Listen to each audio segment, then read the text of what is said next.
रंग पांडुरंग विठला। आम्ही सगळे महाराष्ट्रीयन आहोत आणि इकडे बसलेले आहे आम्ही मुंबईमध्ये आणि त्यासाठी भगवान पांडुरंगाचा कीर्तन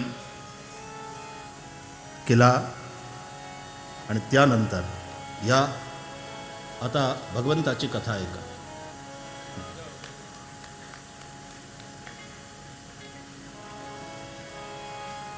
आता विठ्ठल गीती गाऊया। विठ्ठल गीती गावा विठ्ठल चिती ध्यावा। विठ्ठल गीती गावा विठ्ठल चिती ध्यावा। विठ्ठल उभा पहावा विटेवरी। विठ्ठल उभा पहावा विटेवरी। विठ्ठल गीती गावा विठ्ठल चिती ध्यावा। विठ्ठल गीती गावा विठ्ठल चिती ध्यावा। आणि विठ्ठल उभा पहावा विटेवरी। विठ्ठल उभा पहावा विटेवरी। विठ्ठल उभा पहावा विटेवरी। विठ्ठल उभा पहावा विटेवरी। विठ्ठल गीती गावा विठ्ठल चिती ध्यावा। विठ्ठल गीती गावा विठ्ठल चिती ध्यावा। विठ्ठल विठ्ठल विठ्ठल विठ्ठल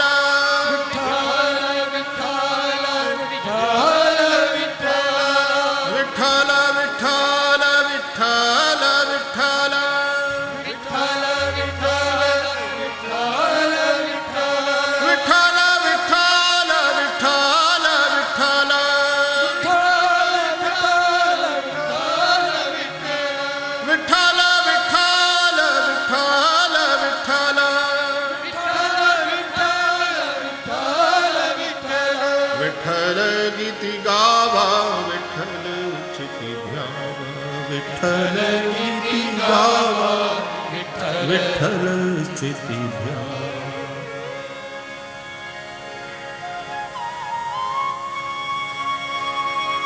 भगवान पांडुरंग विठ्ठलनाथ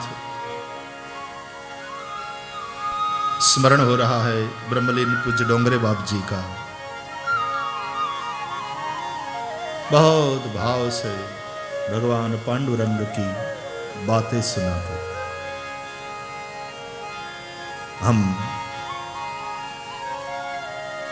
भगवान पांडुरंग का स्मरण करके पूर्व में भगवान जगन्नाथ, दक्षिण में भगवान रंगनाथ, भारतवर्ष के पश्चिम भाग में भगवान द्वारकानाथ, उत्तर में हिमालय के शिखर पर विराजमान भगवान बद्रीनाथ, नाथद्वारा में भगवान श्रीनाथ और हमारे यहां महाराष्ट्र में भगवान पांडुरंग।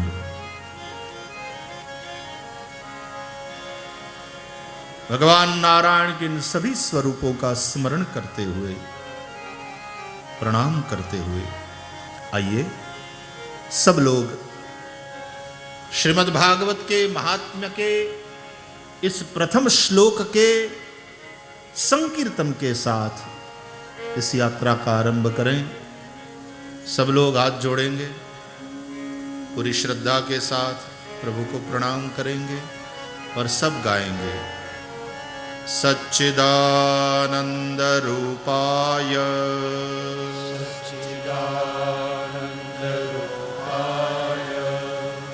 पूरो मांडवो गूंजवो જોઈએ અને ગાજવો જોઈએ। सच्चिदानंद रूपाय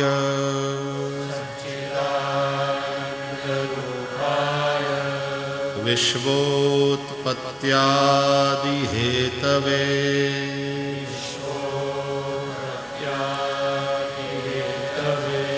विश्वोत्पत्त्यादि हेतवे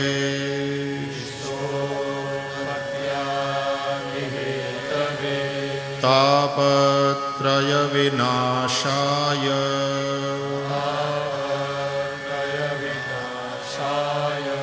तापत्रय विनाशाय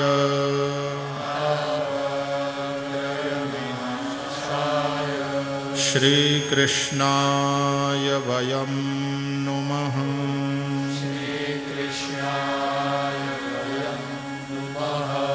श्री कृष्णाय वयं नुमः।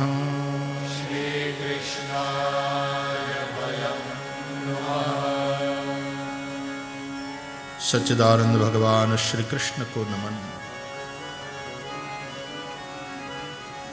श्रीमद् भागवत एक जंगम तीर्थ है। कुछ पुराण तीर्थ रूप है, और क्योंकि पुराण श्रेष्ठ है श्रीमद् भागवत, इसलिए तीर्थों में श्रेष्ठ जो है, तीर्थों का राजा प्रयाग,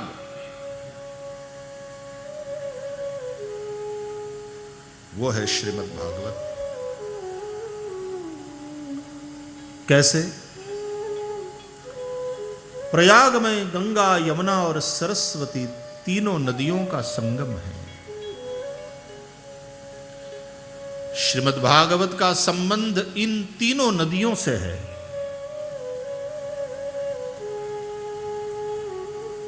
भागवत की रचना हुई है सरस्वती के तट पर। व्यास भगवान ने शम्याप्रास आश्रम में सरस्वती के तट पर बैठ करके भागवत की रचना करी। ब्रह्म नद्याम सरस्वत्याम आश्रमः पश्चिमे तटे शम्याप्रास इति प्रोक्त ऋषीणां सत्रवर्धनः। ब्रह्मनद्यां सरस्वत्याम् आश्रमः पश्चिमे तटे शम्याप्रास इति प्रोक्त ऋषीणां सत्रवर्धनः।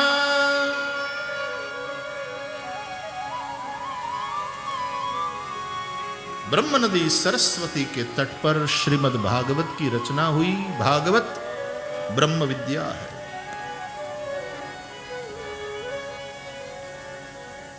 परब्रह्म का ही यह वांग्मय स्वरूप है। और व्यास जी ने सरस्वती के तट पर ध्यान लगाया और उन्होंने प्रभु की जिन लीलाओं का दर्शन किया उसी को लिखा है।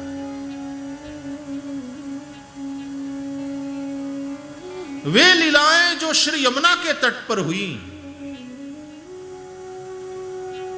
श्याम सुंदर प्रभु की ब्रज लीलाओं का गायन किया।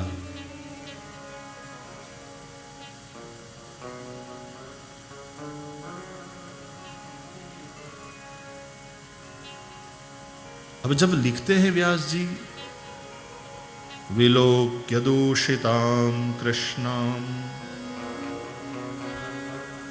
कृष्णः कृष्णाहिना विभुः।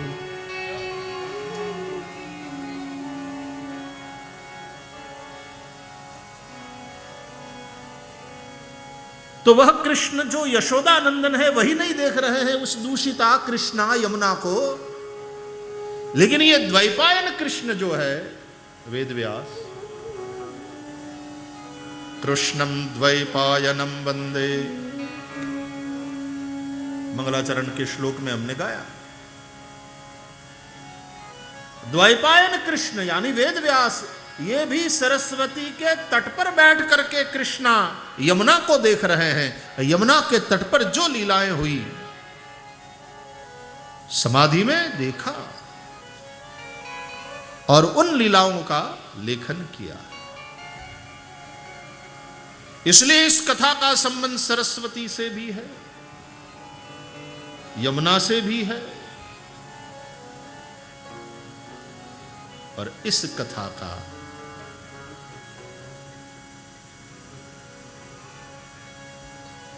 रचना करने के पश्चात अध्यापन कराया अपने पुत्र शुकदेव को। शुकम अध्यापयामास निवृत्ति निरतम मुनिः।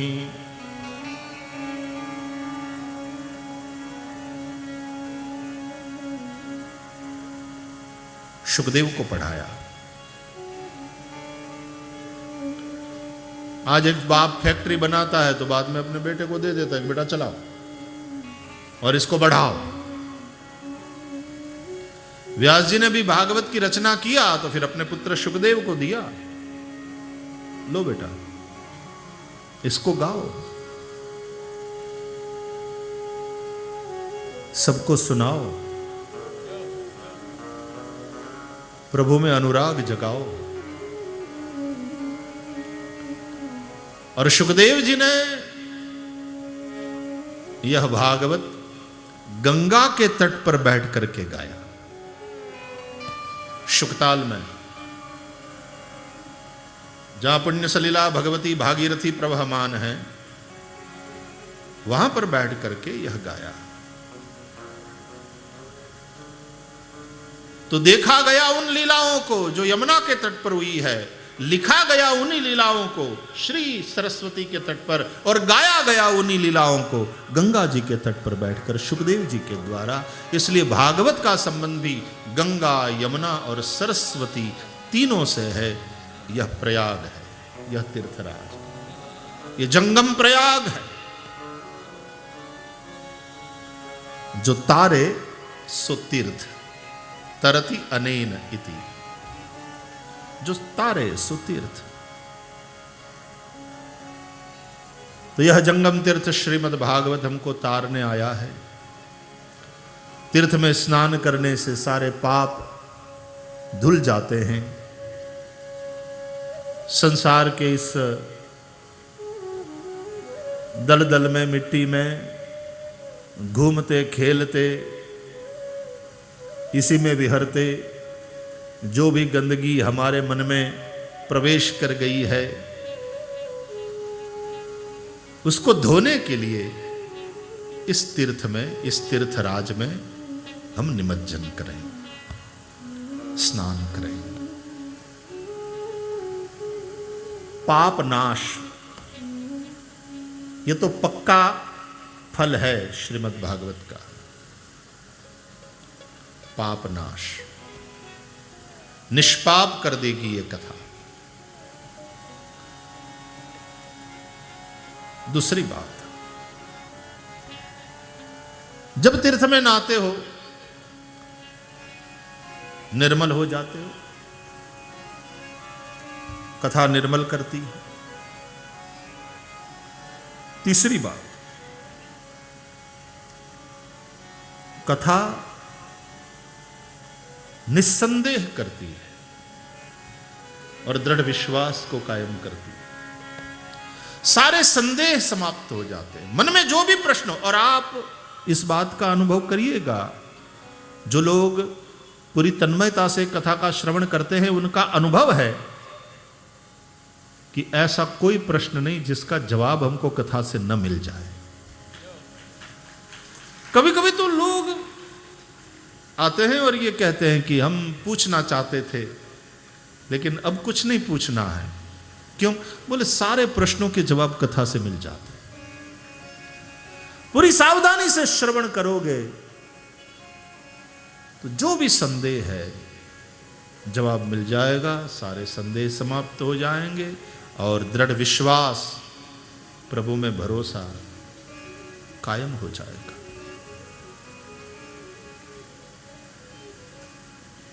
कथा निस्संदेह करती है।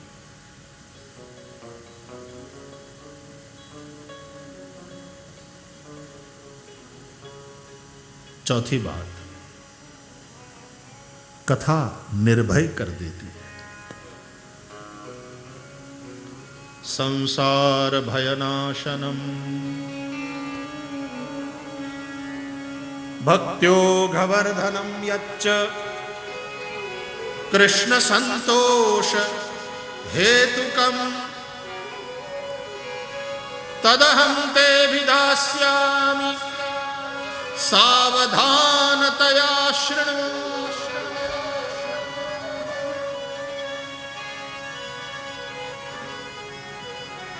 सर्वसिद्धांत निष्पन्नं संसार भयनाशनम्।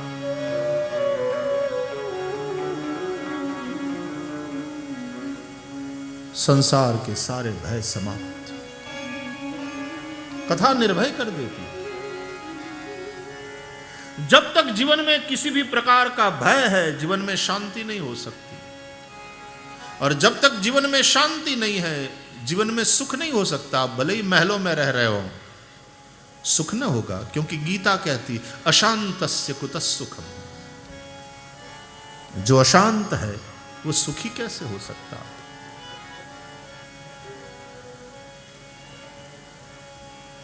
कथा निर्भय कर देती है। और पांचवा फल इस तीर्थ में स्नान करने का, कथा निर्वाण को प्राप्त करा देती है। निर्वाण,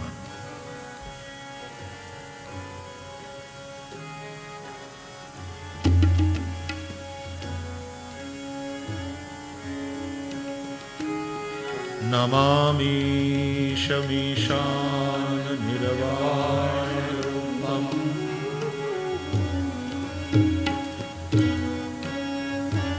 विभुं व्यापकं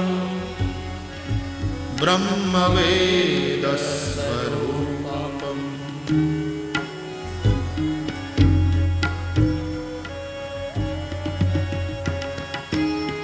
नमामि शमीशान निर्वाणरूपम्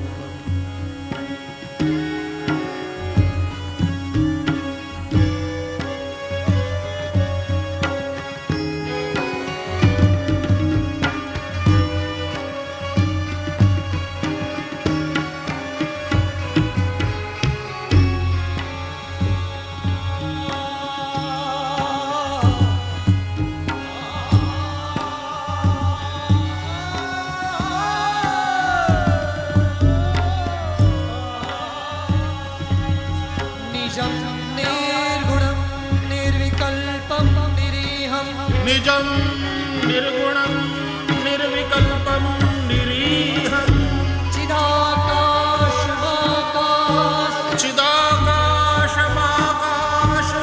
वासं भजेऽहं। नमामि शमीशान निर्वाण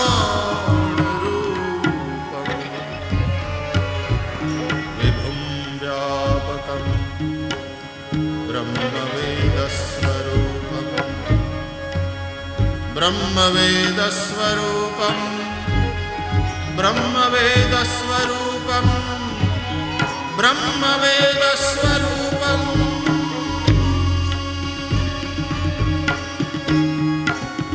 नमामि शमीशान निर्वाणरूपम्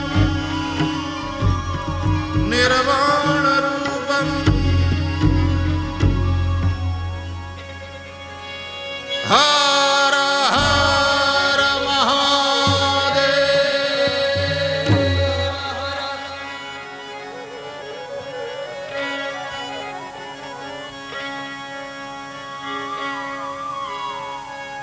शिव तत्व तक ले जाती है, निर्वाण को उपलब्ध कराती है।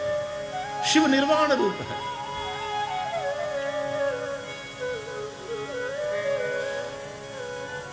तो 5 फल इस तीर्थ में स्नान करने के निश्चित रूप से मिलते हैं।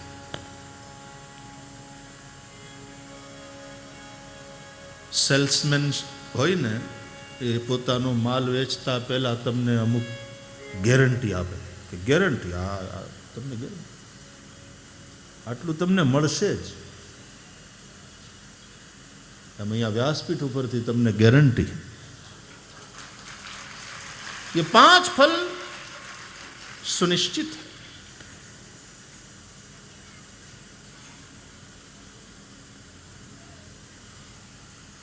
અને ધોમ ધગતો તડકો હોય ને, આ ઉનાળો વૈશાખનો, એમાં તપ્યા હોઈએ ને પછી જો આવું કોઈક તીર્થ મળી જાય અને એના પાણીમાં આ કંઠ ડૂબ્યા રહીએ ને વચ્ચે વચ્ચે આખા ડૂબકી મારી જઈએ નાક પકડીને અને વળી પાછા બહાર નીકળીએ, ખાલી માથું બહાર કાઢીએ, પણ આપણે બહાર ન નીકળીએ, પછી નીકળવાનું મન જ ન થાય, કલાકોના કલાકો સુધી એની અંદર પડ્યા રહીએ, કારણ કે આ શીતળતા, આ શાંતિ, આ આનંદ,